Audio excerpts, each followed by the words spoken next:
i-kiss. Sexy time na. Sexy Megan!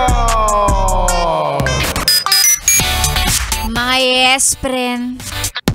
Para sa'yo na Tuesday pa lang, pero ang pagod, pang buong 2025 na. Yan kasi, kapag nagdi-day off ka, dapat day off talaga. Hindi yung kung saan-saan ka pumupunta. Kung makapagyaya ka, gusto mo mag-hiking, gusto mo mag-swimming, gusto mo mag-outing, kung saan-saan mo gusto pumunta. Wala ka namang pera. Kung saan-saan mo gusto pumunta. Pero yung balikat mo, likod mo, lower back, mga tuhod, sumisigaw na, gustong sabihin sa'yo na, huy, magpahinga naman tayo. Yung eye bag mo, putok na putok. Puyat mula Monday hanggang Friday pagdating ng Sabado. O di naman kaya pagdating ng day off, magyayaya pa. Uy, takbo tayo. Wow, takbo? Anong oras? 5:00. Ewan ko sa'yo. Minsan ang dahilan kung bakit ka pagod ay ikaw din. Ikaw din, ha? Eh, sinasabi ko sa'yo eh. Sisisihin mo pa yung trabaho, rereklamo ka pa, sasabihin mo itong trabahong to nakakapagod. Liit-liit ng sweldo pero pagod na pagod ako. Bakit be? Ano ba ginagawa mo pag day off ka? Ha? Kung saan ka nagpupunta eh? Ha? Sasabihin mo, trabaho mo yung nakakapagod. Eh pag nasa office ka nga, nag-ML ka lang. Ha?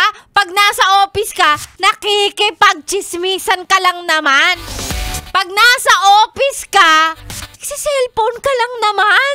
Nakaupo ka lang dyan. Ha? Tas sasabihin mo sa akin, di nakakapagod yung work ko eh. Niwala naman ako sa'yo. Ay nako. Magandang umaga. 10:40 sa orasan ni Sexy Megan. Pinagagalitan ba kita? Hindi naman. Pinaparealize ko lang sa'yo na minsan nagre-reklamo kang pagod ka pero ikaw naman may kagagawan yan. Matulog ka kasi ng maaga. O, diba? Pagka day off talaga. Talagang diyan ka lang, idikit mo sarili mo sa kama. Namnamin mo. Hindi yung magyayaya ka pang maggala.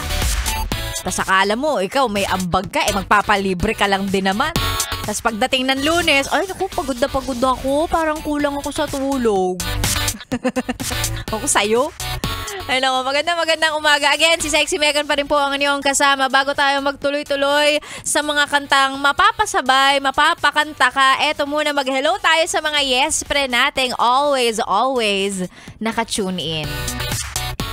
Naniniwala naman ako na itong mga to nagpapa-shoutout, nakikinig kasi alam nilang may chance silang manalo ng 500 pesos sa programa ni Sexy Megan. Okay lang kung ginagamit nyo lang.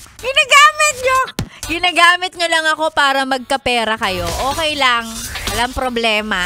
So, eto, mag-hello tayo. Si Uncle Ram Gars. Oy, may selfie talaga kasama ang radyo niya. Sabi niya, good morning po, shout out. Lagi po kaming nakatutok dito sa Don Manolo Compound, Valenzuela, Malanday. Nakikinig sila sa atin, yung mga trabahador na gumagawa ng bahay. Sina Rapi, Boyet, Lindon, mga laging naka-Yes FM. Maraming salamat, Uncle Ram Gars. Ayan, ganun din.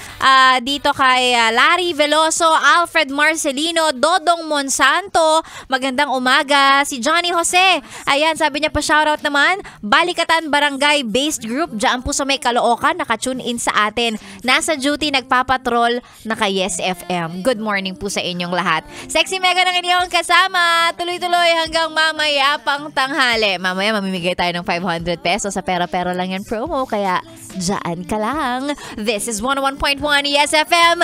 Solid! Woke up and